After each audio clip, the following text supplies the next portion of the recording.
여러분 안녕하세요. 경제드라이브입니다. 지난달 퇴직연금 계좌를 열어보신 분들 혹시 마음이 불편하지 않으셨나요? 2020년 한 해 동안 미국 S&P 500은 12% 올랐지만 중국 상하이 지수는 8% 떨어졌습니다. 같은 기간 반도체 ETF는 25% 급등했지만 중국 소비재 ETF는 15% 폭락했죠. 어떤 계좌는 불어나고 어떤 계좌는 쪼그라드는 극단적인 차별화가 벌어지고 있습니다. 왜 이런 차이가 생겼을까요? 그리고 내 연금 계좌는 지금 어디에 서 있을까요? 이 차이를 만든 건 단순히 운이 아니라 관세 전쟁과 지정학 리스크라는 구조적 변수입니다. 오늘은 미중 갈등이 장기화되는 상황에서 연금 계좌 리밸런싱 전략을 쉽게 정리해서 알려드리겠습니다. 먼저 이해해야 할 핵심 개념이 하나 있습니다. 바로 섹터 로테이션입니다. 섹터 로테이션이란 경제 상황과 지정학 리스크에 따라 자금이 특정 산업에서 다른 산업으로 이동하는 현상입니다. 마치 식당을 고를 때 날씨가 더우면 냉면집이 붐비고 추우면 국밥집이 붐비는 것과 같습니다. 관세 전쟁이 심화되면 글로벌 공급망에 의존하는 산업은 타격을 받고 자국 내 완결형 산업은 수혜를 받습니다. 이 개념을 이해하면 왜 같은 시기에 어떤 ETF는 오르고 어떤 ETF는 떨어지는지가 보이기 시작합니다. 그럼 실제로 2024년부터 2025년까지 섹터 로테이션이 어떻게 벌어졌는지 살펴보겠습니다. 첫 번째 사례는 미국 반도체 섹터입니다. 2024년 하반기부터 AI 반도체 수요는 폭발적으로 증가했죠. 엔비디아, AMD, 브로드컴 같은 기업들은 중국 시장 의존도를 낮추고 미국, 유럽 중심으로 공급망을 재편했습니다. 그 결과 미국 반도체 ETF는 2025년 한 해 동안 25% 이상 상승했습니다. 이들은 관세 리스크를 피하기 위해 생산 기지를 미국 본토와 동맹국으로 이전했고 오히려 구조적 경쟁력을 확보했습니다. 두 번째 사례는 방산 및 에너지 섹터입니다. 지정학 리스크가 커질수록 방위산업과 에너지 안보는 핵심 키워드가 됩니다. 로키드 마틴, 노스럽 그루먼, 그리고 쉐브론 같은 기업들은 2025년 내내 안정적인 수익을 기록했습니다. 미국 정부는 국방 예산을 확대했고 유럽은 에너지 자립을 위해 미국산 LNG 수입을 늘렸습니다. 방산 에너지 ETF는 변동성은 낮지만 꾸준히 10-15% 수익률을 기록하며 방어적 포트폴리오 역할을 했습니다. 이 섹터들은 관세와 무관하게 정부 수요에 의존하기 때문에 경기 방어주로 분류됩니다. 세 번째 사례는 미국 헬스케어 및 제약 섹터입니다. 존슨앤존슨, 화이자, 유나이티드 헬스 같은 기업들이 여기에 속하죠. 헬스케어는 내수 중심 산업이고 고령화라는 구조적 수요가 뒷받침되기 때문에 관세 영향을 거의 받지 않습니다. 2029년 미국 헬스케어 ETF는 약 14% 상승하며 안정적인 수익을 제공했습니다. 특히 GLP-1 비만 치료제 시장이 폭발하면서 노보노디스크와 일라이릴리 같은 제약사는 30% 이상 급등했습니다. 반면 실패한 사례도 있습니다. 바로 중국 소비재 및 부동산 섹터입니다. 2024년부터 중국 정부는 부동산 부채 문제 해결에 집중했지만 소비자 신뢰는 회복되지 않았습니다. 알리바바, 텐센트, JD.com 같은 대형 플랫폼 기업들도 규제 압박과 내수 부진으로 주가가 정체되거나 하락했습니다. 중국 항생지수는 2025년 8% 하락했고 소비재 ETF는 15% 이상 폭락했습니다. 왜 이런 결과가 났을까요? 중국은 수출 중심 경제인데 관세 전쟁으로 미국, 유럽 수출이 막히자 내수로 돌릴 여력이 없었던 겁니다. 게다가 부동산 거품 붕괴로 가계 자산이 감소하면서 소비 여력 자체가 사라진 상태였죠. 그렇다면 지금까지 사례를 바탕으로 연금 계좌 리밸런싱의 핵심 변수 3가지를 정리해 보겠습니다. 첫 번째 변수는 공급망 구조입니다. 이 기업 또는 섹터가 글로벌 공급망에 얼마나 의존하는가. 관세 리스크가 큰 상황에서는 공급망이 짧고 자국내에서 완결되는 산업일수록 유리합니다. 예를 들어 여러분이 ETF를 고를 때 이 산업은 중국 부품에 의존하는가를 먼저 체크해야 합니다. 두 번째 변수는 수요의 원천입니다. 이 산업의 수요는 민간 소비에서 오는가, 정부 예산에서 오는가. 정부 예산에 의존하는 방산, 인프라, 헬스케어는 경기와 무관하게 안정적입니다. 반면 민간 소비에 의존하는 소비재, 유통, 여행은 경기 민감도가 높고 변동성이 큽니다. 여러분의 연금 계좌가 어느 쪽에 더 많이 노출돼 있는지 확인해 보세요. 세 번째 변수는 지정학적 포지션입니다. 이 기업이 미국 진영인가 중국 진영인가 아니면 중립인가? 2026년 현재 미중 갈등은 단기간 해소될 가능성이 낮습니다.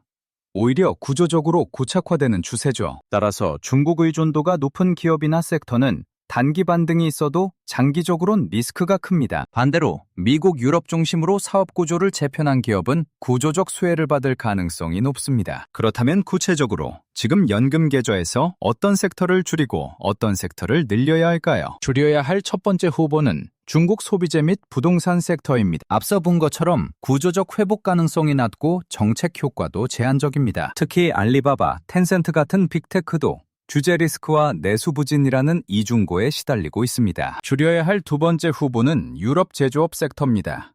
특히 자동차와 화학산업이 대표적이죠. 유럽은 에너지 비용 상승과 중국 시장 의존도 때문에 이중 타격을 받고 있습니다. 폭스바겐, BASF 같은 기업들은 2025년 내내 실적 부진과 구조조정 이슈로 주가가 정체됐습니다. 반면 늘려야 할 첫 번째 후보는 미국 AI 및 반도체 섹터입니다. 엔비디아, AMD, 브로드컴뿐 아니라 마이크론, 인텔도 정부 보조금과 리쇼어링 정책으로 수혜를 받고 있습니다. AI 데이터 센터 구축 수요는 2026년에도 이어질 전망이고 공급망도 미국 중심으로 재편 중입니다. 늘려야 할 두 번째 후보는 미국 방산 및 에너지 섹터입니다. 네이토 국방비 증액, 중동 긴장 지속, 유럽 에너지 전환 등 구조적 수요가 뒷받침되고 있습니다. 방산주는 변동성이 낮아 연금 계좌처럼 장기 투자에 적합하고 배당 수익률도 안정적입니다. 늘려야 할 세 번째 후보는 메이킹 헬스케어 및 바이오 섹터입니다. GLP-1 비만 치료제,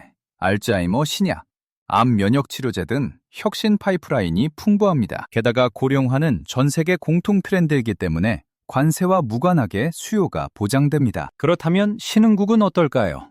사실 신흥국도 나라마다 편차가 큽니다. 인도는 제조업 리쇼어링과 내수 성장으로 2025년에도 7% 이상 경제 성장을 기록했습니다. 반면 브라질, 터키처럼 인플레이션과 정치 불안이 큰 나라는 변동성이 지나치게 높습니다. 연금 계좌는 장기 투자가 목적이므로 신흥국 비중은 전체의 5-70% 수준으로 제한하는 게 안전합니다. 그리고 신흥국 내에서도 인도, 베트남처럼 구조적 성장 동력이 있는 나라에 집중해야 합니다. 자, 이제 실전 질문입니다.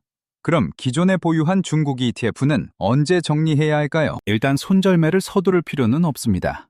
중국 정부가 부양책을 발표할 때마다 반기 반등은 나올 수 있으니까요. 다만 그 반등 구간을 이용해서 비중을 서서히 줄이는 전략이 합리적입니다. 예를 들어 중국 ETF 비중이 20%라면 반등 때마다 5%씩 줄여서 1년 안에 10% 이하로 낮추는 겁니다. 그리고 줄인 비중은 미국 반도체, 방산, 헬스케어 같은 섹터로 옮기면 됩니다. 또 하나 중요한 점은 환율 리스크입니다.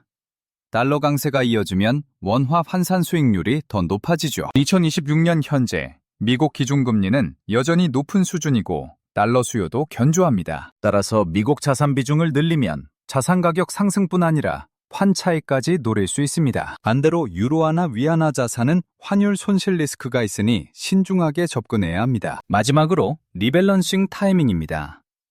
연금 계좌는 분기별로 점검하는 게 적당합니다. 매일 들여다보면 단기 변동성에 흔들리기 쉽고 1년에 한 번만 보면 큰 변화를 놓칠 수 있습니다. 분기마다 섹터별 비중, 국가별 비중, 수익률을 체크하고 목표 비중에서 5% 이상 벗어났다면 조정하세요. 그리고 IRP나 연금저축은 세액공제 한도가 있으니 매년 초에 납입 계획을 세우는 게 중요합니다. 2026년 기준 연간 최대 900만 원까지 세액공제를 받을 수 있으니 이 한도를 꼭 채우세요. 자, 지금까지 내용을 정리해 보겠습니다. 미중 갈등과 관세 전쟁은 단기 이슈가 아니라 앞으로 5년, 10년 이어질 구조적 변화입니다. 이 흐름 속에서 섹터 로테이션은 필연적이고 연금 계좌 역시 그 흐름에 맞춰 리밸런싱 해야 합니다. 줄여야 할 곳은 중국 소비재 부동산, 유럽 제조업처럼 구조적 역품을 받는 섹터입니다. 늘려야 할 곳은 미국 AI, 반도체, 방산, 에너지,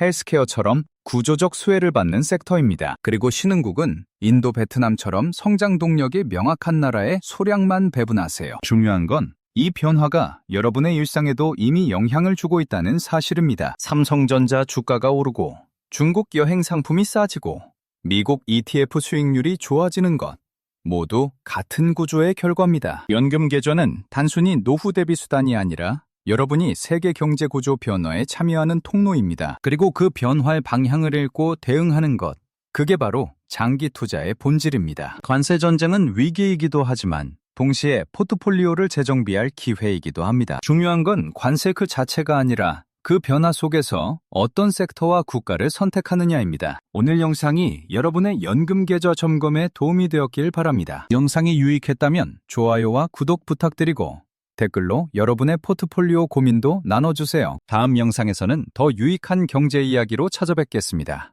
감사합니다.